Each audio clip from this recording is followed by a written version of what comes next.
Hey everybody, Jake here from Bearded Gear, and I'm ready to do my first impressions on this bad mamma jamma. This is the UrbanEDCSupply exclusive Voxnaes F5.5, and I am stoked about this knife.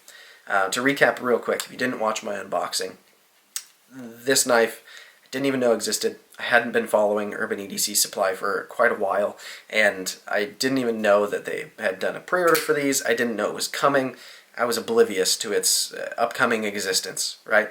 And then my buddy MB Wild picked one up and started talking about it in our group chat, and I found myself immediately trying to figure out how I could get one. Luckily, UrbanEDCSupply not only did all their pre-orders, but then they had some that they were able to sell on a drop, and I was able to pick one up. And so I was thrilled that I got one, and I'm even more thrilled now that I know firsthand how good it is. It's a really, really cool knife.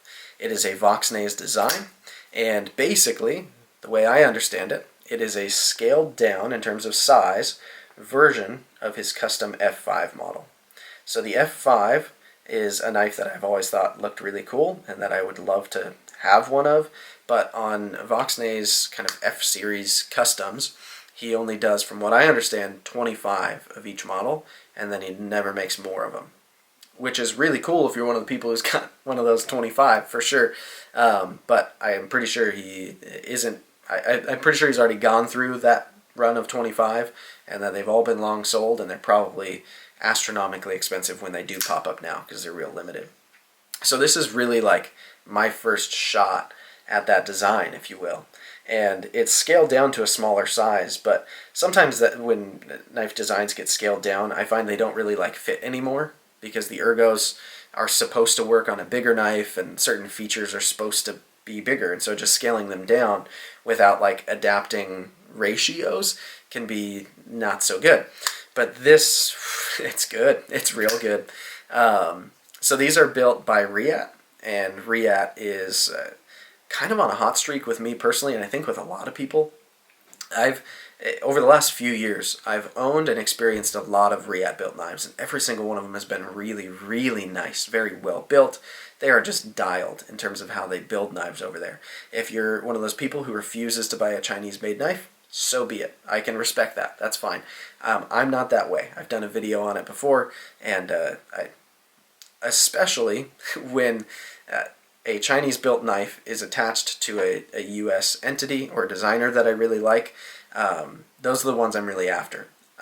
I don't buy, like, I haven't been buying, maybe that'll change someday, somewhere along the line, but I'm not really into, like, Riat's catalog of knives, but I'm really into, like, Enrique Peña's knives that he has built by Riat, or the Chavez knives that are built by Riat, or the Shark by Design knives that are built by Riat, or this knife, which is built by Riat. And they're all linked to designers and businesses and companies that are here, and they're using them for production. And Riat is incredible at knife production. They are the top tier right now in terms of production knife quality.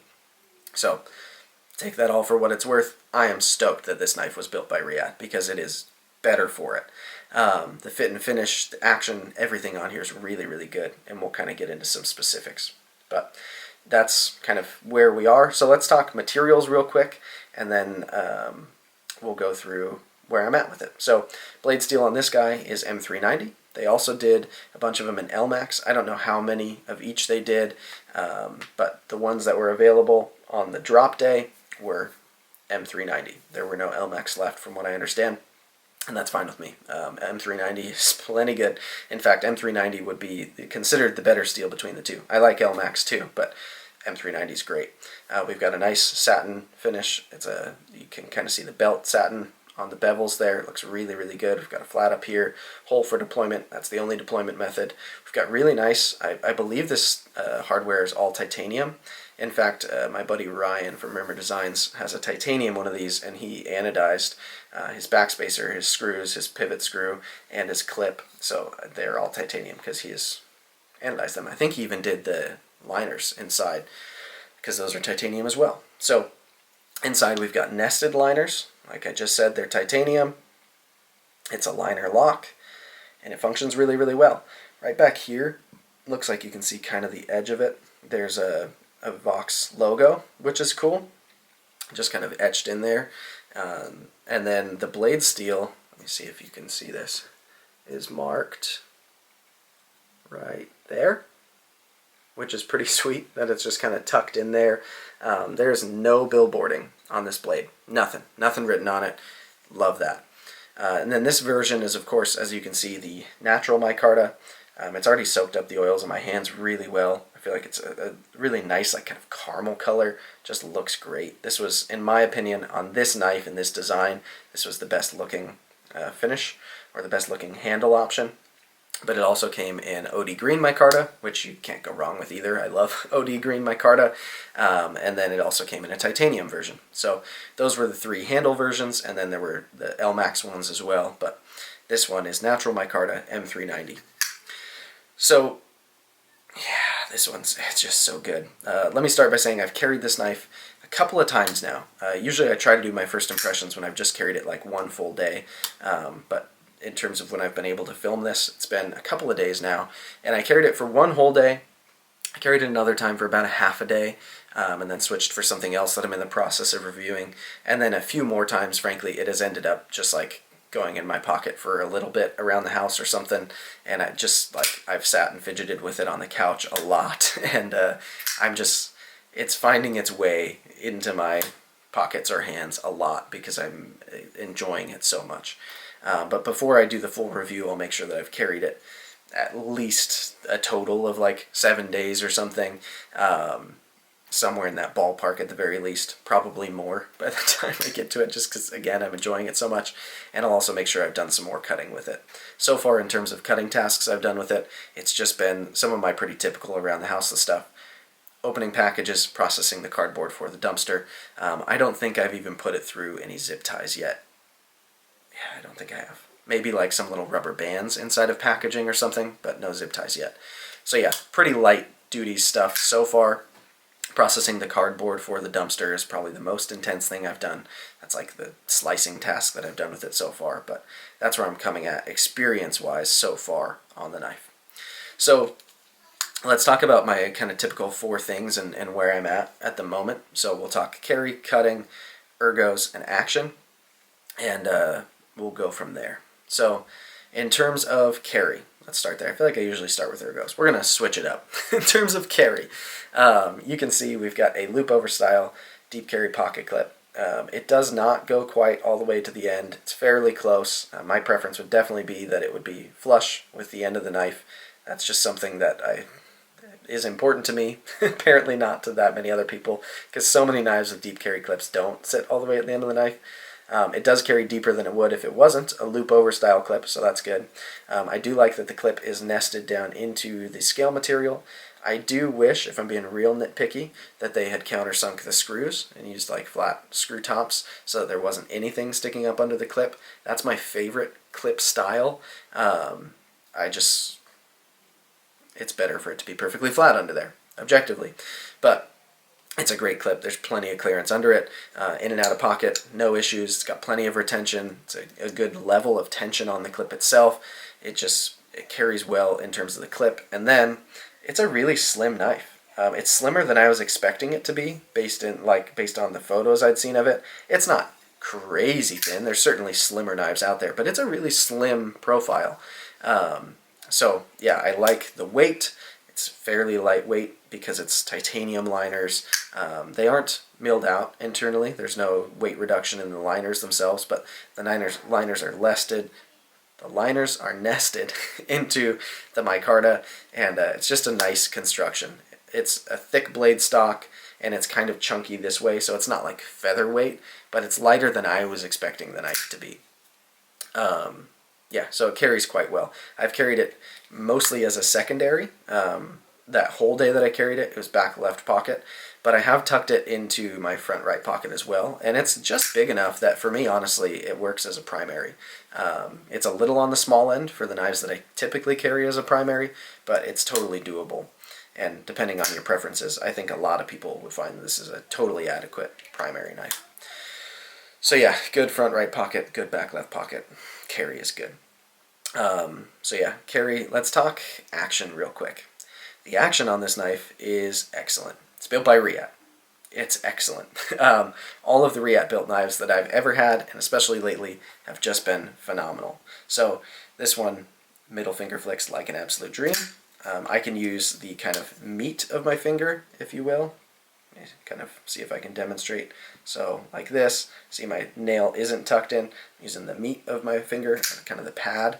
I can also use my fingernail. Either one works just fine. Some knives I feel only one or the other works. This one it goes either way. I find myself doing the finger pad method a little more. That's just what's more comfortable for me, but it's excellent in terms of deployment for middle finger flicking.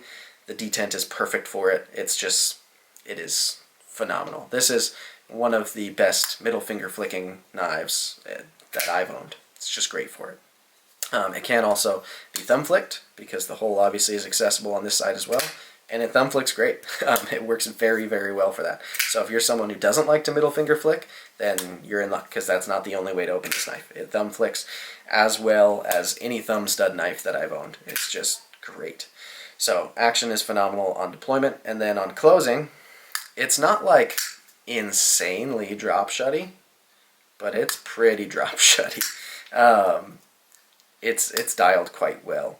I feel like it may even break in and get smoother and smoother. I haven't done any KPL in this pivot or anything. This is exactly the way it came out of the box. I've done zero adjusting. Lockup is perfectly solid. I've got no front and back, no side to side, and it is very smooth on closing, very smooth on opening. Action is one of the strong suits of this knife. I feel like most categories are going to be strong suits of this knife, but action is one of them. Let's talk about ergos. So ergonomically, this knife is really good in my hand. If I'm in the kind of primary grip area, see here, you've got this kind of forward, I don't want to say forward choil, this primary choil, if you will, and then you've got this nice kind of curved section back here that's a little more neutral. So pointer finger lands there. The other 2, 3, if I'm in a hammer grip, land there. If I'm in a saber grip, I find my hand kind of comes backward a little bit, right? And so my pinky starts to hang off, but it is a comfortable spot for it to land nonetheless. I'm still contacting the knife with my pinky, which is nice, and yeah, I get full 4-finger grip on it even without using this forward choil, which the forward choil is pretty small as forward finger choils go. I find I'm more comfortable putting just kind of the tip of my finger in there for detailed work, less like full-on hammer grip in it, because then I am definitely contacting that little bit of the edge. So it's kind of like a finger tip forward choil. I even just literally, as I was demonstrating, I think it's the first time I've drawn blood on camera. And it wasn't even flipping the knife or anything. Anyway, if I try to put too much of my finger up there, then I can contact that edge, as was just evidenced. But if I'm just doing my fingertip and I'm precise about putting my finger there, it is a good usable spot. I just wouldn't really consider that like a full-on forward finger choil, because I think you call it that and most people are going to expect that they're able to like really bear down in that spot, and it's more like for specific kind of precise cutting tasks. It's a usable spot to put my finger. Yeah, so ergos are quite good. For the size of the knife, I feel like they're excellent. It's using its size quite well. The one thing that I would say is kind of a drawback ergonomically would be the clip is a little hot spotty for me. Just the way that the clip is constructed. If you look at the way, if you look at the way it comes up right here, a lot of clips. Let me see if I've got one near me. I don't have a good one to point to next to me. Oh, let's look at this. So, on a Lynch clip, a lot of people are familiar with Lynch clips. You'll see it comes up, but then it goes flat again, right? It's not just that upward angle. It comes up and then it tables off. On this clip, it doesn't do that part where it gets flat again. And so in hand, I just feel this radius quite a bit. It's not painful, really. Like, it's not gouging into my hand. It's not overly sharp or anything, but it would feel better to me if it was less pronounced, that final little tip of the clip. I just feel it in my palm a lot of the time. In some grips, I don't really feel it, like in a saber grip back here, I don't so much, but in a kind of more typical hammer grip, I do feel it quite a bit. So, although the clip is very functional and good in terms of how it goes in and out of pocket, I will say in hand, I definitely feel it there. So ergos are pretty good. This is not the best ergonomic knife that I've ever handled, but for its size and for its kind of like use case, I think it's great in hand. It's a really, really good knife in hand. All right, so we did carry, action, ergos. Got to talk about cutting. Like I said, I haven't done a ton of cutting with it so far, so I'll probably get deeper about this in my full review than I will right here. But so far, very impressed with it. Based on the type of grind that we've got here and the height of the blade, the distance up and down here, I love that this flat grind is just done so well. It's not a laser behind the edge, like it's not crazy thin, but it's nice, and I mean, as EDC knives go, without being like custom ground or anything, this is a good factory grind, and it comes down to a great edge. Full flat grinds are my favorite type of grind to actually do a lot of the like EDC types of cutting that I do. Like if I'm processing cardboard, I will take flat grind over hollow grind every time. It feels better, unless the knife is like super thick blade stock and the only way to remove enough material to have a relatively thin behind the edge thickness, like that, you have to do a hollow grind or something. But in general, like even with this pretty robust blade stock, a nice tall flat grind is just excellent. You do have a little bit of a flat up here, so I don't know if you could quite call it a full flat. Up here it's full flat, but yeah, you've got this secondary flat spot up there. So I don't know, it just looks great and it functions great. When I did cut some cardboard with it, it was what I hoped it would be looking at it. Like it passed through excellent, and it's a very sharp factory edge. Riyadh puts a great edge on their knives. It's just good. It's been excellent so far.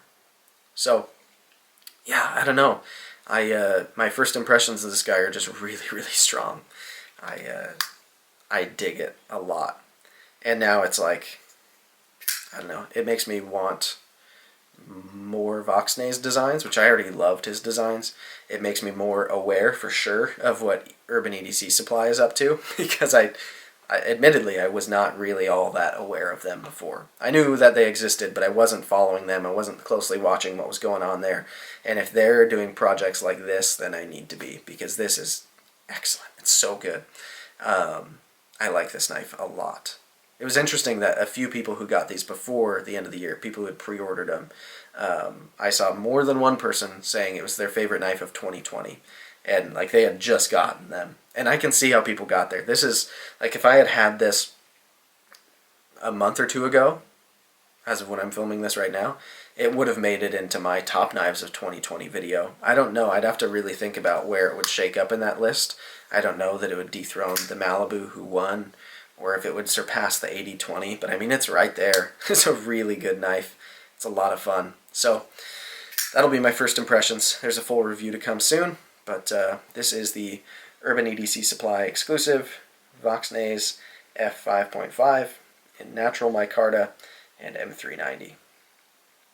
Thanks, guys. I'll see you on the next one.